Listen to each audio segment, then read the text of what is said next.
ನಮಸ್ಕಾರ ವೀಕ್ಷಕರು, ಈ ವಿಡಿಯೋದಲ್ಲಿ ನೀಟ್ 2021 ಎಲಿಜಿಬಿಲಿಟಿ ಕೋಡ್ ಬಗ್ಗೆ ನಾನು ನಿಮಗೆ ಇನ್ ಡೀಟೇಲ್ ಆಗಿ ಹೇಳಲು ಸಿಂಪಲ್ ವೇನಲ್ಲಿ ಹೇಳಲು ಪ್ರಯತ್ನ ಮಾಡ್ತೇನೆ. ವಿಡಿಯೋ ಚೆನ್ನಾಗಿ ಅನಿಸ್ತಪ್ಪ ಅಂತ ಲೈಕ್ ಮಾಡಿ, ಮ್ಯಾಕ್ಸಿಮಮ್ ಜನರಿಗೆ ಶೇರ್ ಮಾಡಿ, ಚಾನಲ್ಗೆ ಸಬ್ಸ್ಕ್ರೈಬ್ ಮಾಡಿ, ಸಪೋರ್ಟ್ ಮಾಡೋದನ್ನ ಮರಿಬೇಡಿ. ಮೊದಲನೇದು, ಕೋಡ್ 1 ಯಾರು ಯೂಸ್ ಮಾಡಬೇಕು ಅಂತಂದರೆ, ಯಾವೆಲ್ಲ ವಿದ್ಯಾರ್ಥಿಗಳು 2021ನಲ್ಲಿ ಪಾಸ್ ಆಗ್ತಾ ಇದ್ದೀರಾ, ಅಂದರೆ ಪಾಸ್ ಆಗಿದ್ದೀರಾ, ಎಕ್ಸಾಮ್ ನಡೆದಿಲ್ಲ ಬಟ್ ನೀವು ಪಾಸ್ ಆಗಿದ್ದೀರಾ ಆಲ್ರೆಡಿ. ಯಾರೆಲ್ಲ 2021ರಲ್ಲಿ ಪಾಸ್ ಆಗಿದ್ದೀರಾ, ಅದು ಯಾವುದೇ ಬೋರ್ಡ್ ಆಗಿರ್ಬೋದು, CBSE ಆಗಲಿ, ICSE ಆಗಿರ್ಬೋದು, ಅಥವಾ ಯಾವುದೇ ಸ್ಟೇಟ್ ಬೋರ್ಡ್ ಆಗಿರ್ಬೋದು, ಆ ವಿದ್ಯಾರ್ಥಿಗಳು ಇಲ್ಲಿ ಕೋಡ್ 1 ಅಂತ ಸೆಲೆಕ್ಟ್ ಮಾಡ್ಕೊಳ್ಳಿ. ಅಂದರೆ 2021ರಲ್ಲಿ ಪಾಸ್ಔಟ್ ಆಗಿರುವಂತಹ ಎಲ್ಲ ವಿದ್ಯಾರ್ಥಿಗಳು ನೀಟ್ ಅಪ್ಲಿಕೇಶನ್ ಫಾರ್ಮ್ ಹಾಕುವಾಗ ಎಲಿಜಿಬಿಲಿಟಿ ಕೋಡ್ 1 ಅಂತ ಸೆಲೆಕ್ಟ್ ಮಾಡಿ. ಈಗ ಕೋಡ್ 2 ಬಗ್ಗೆ ನೋಡೋಣ. ಯಾವ ವಿದ್ಯಾರ್ಥಿಗಳು ರಿಪೀಟರ್ ಇರ್ತಾರೋ, 2021ಗಿಂತ ಮೊದಲೇ ಪಾಸ್ ಆಗಿರುವಂತಹ ವಿದ್ಯಾರ್ಥಿಗಳು CBSE ಅಥವಾ ICSE ಬೋರ್ಡ್ಗೆ ಬಿಲಾಂಗ್ ಆಗಿದ್ದರೆ ಅವರು ಕೋಡ್ 2 ಅಂತ ಸೆಲೆಕ್ಟ್ ಮಾಡ್ಕೊಳ್ಳಿ.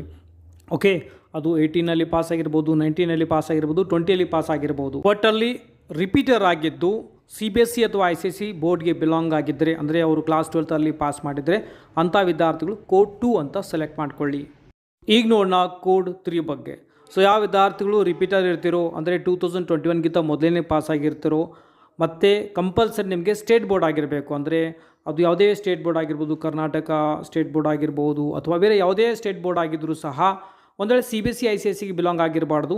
ಅಂದರೆ ಯಾವುದೇ ಸ್ಟೇಟ್ ಬೋರ್ಡ್ ಆಗಿರುವಂಥ ವಿದ್ಯಾರ್ಥಿಗಳು ರಿಪೀಟರ್ ಇದ್ದರೆ, 2021ಗಿಂತ ಮೊದಲೇ ಪಾಸ್ ಆಗಿರುವಂಥ ವಿದ್ಯಾರ್ಥಿಗಳ ಬಗ್ಗೆ ಹೇಳ್ತಾ ಇದ್ದೀನಿ, ಅವರು ಕೋಡ್ 3 ಅಂತ ಸೆಲೆಕ್ಟ್ ಮಾಡ್ಕೊಳ್ಳಿ. ಕೋಡ್ 4 ಬಗ್ಗೆ ನೋಡೋಣ.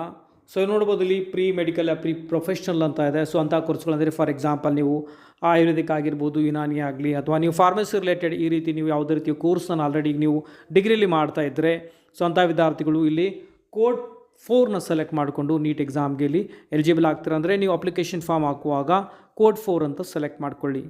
ಈಗ ಕೋಡ್ 5 ಬಗ್ಗೆ ಡಿಸ್ಕಷನ್ ಮಾಡೋಣ. ಒಂದು ವೇಳೆ ವಿದ್ಯಾರ್ಥಿಯು ಯಾವುದೇ 3 ಇಯರ್ಸ್ ಡಿಗ್ರಿ ಮಾಡಿದಾಗ, ಅಂದರೆ BSc ಫಿಸಿಕ್ಸ್, ಕೆಮಿಸ್ಟ್ರಿ, ಬಯಾಲಜಿ ಅಥವಾ ಬಯೋಟೆಕ್ನಾಲಜಿ ಮೇಲೆ ಒಂದು ವೇಳೆ BScನ ಮಾಡ್ತಾ ಇದ್ದರೆ, ಅಂಥ ವಿದ್ಯಾರ್ಥಿಗಳು ಫಸ್ಟ್ ಇಯರ್ ಇದ್ದಾಗ ಅವರು ಒಂದು ವೇಳೆ ಸೆಕೆಂಡ್ ಇಯರ್ನಲ್ಲಿ, ಅಂದರೆ PUC ಸೆಕೆಂಡ್ ಇಯರ್ನಲ್ಲಿ PCB ಪ್ಲಸ್ ಇಂಗ್ಲೀಷ್ನ ತೆಗೆದುಕೊಂಡು ಪಾಸ್ ಆಗಿರುವಂಥ ವಿದ್ಯಾರ್ಥಿಗಳು, ಒಟ್ಟಲ್ಲಿ ಹೇಳಬೇಕು ಅಂತಂದರೆ ಯಾರು BSc ಮಾಡಿದ್ದೀರೋ, ನೀವು ಫಸ್ಟ್ ಇಯರ್ ಅಂದರೆ BSc ಮಾಡಿದ್ದು PCB ಕಾಂಬಿನೇಷನ್ನ ತೆಗೆದುಕೊಂಡಿರುವಂತಹ ವಿದ್ಯಾರ್ಥಿಗಳು ನೀಟ್ಗೆ ಅಪ್ಲೈ ಮಾಡಬೇಕು ಅಂತಂದರೆ ಕ್ಲಾಸ್ ಕೋಡ್, ಇಲ್ಲಿ ಎಲಿಜಿಬಿಲಿಟಿ ಕೋಡ್ ಏನಿದೆ 5 ಅಂತ ಸೆಲೆಕ್ಟ್ ಮಾಡ್ಕೊಳ್ಳಿ. ನೆಕ್ಸ್ಟ್ ಕೋಡ್ 6 ಬಗ್ಗೆ ಹೇಳಬೇಕು ಅಂದರೆ, ಯಾರು BSc ಕಂಪ್ಲೀಟ್ ಮಾಡಿದ್ದಾರೋ, ಅಂದರೆ ಅದರಲ್ಲಿ ಕಂಪಲ್ಸರಿ ಫಿಸಿಕ್ಸ್, ಕೆಮಿಸ್ಟ್ರಿ, ಬಯಾಲಜಿನಲ್ಲಿ, ಅಂದರೆ 3ರಲ್ಲಿ 2 ಮಿನಿಮಮ್ ಓದಿರಬೇಕಾಗುತ್ತೆ. ಅಂಥ ವಿದ್ಯಾರ್ಥಿಗಳು ಫೈನಲ್ ಇಯರ್ ಇದ್ದರೆ, ಅಂದರೆ ಈ ವರ್ಷ ಕಂಪ್ಲೀಟ್ ಆಗೋ ಹಾಗಿದ್ದರೆ, ಅಥವಾ ಕಂಪ್ಲೀಟ್ ಆಗಿರುವಂತಹ ವಿದ್ಯಾರ್ಥಿಗಳು ನೀಟಿಗೆ ಅಪ್ಲೈ ಮಾಡುವಾಗ ನಿಮಗೆ ಎಲಿಜಿಬಿಲಿಟಿ ಕೋಡ್ ಅಂತ ಬರುತ್ತೆ, ಅಲ್ಲಿ ನೀವು 6 ಅಂತ ಸೆಲೆಕ್ಟ್ ಮಾಡ್ಕೊಳ್ಳಿ.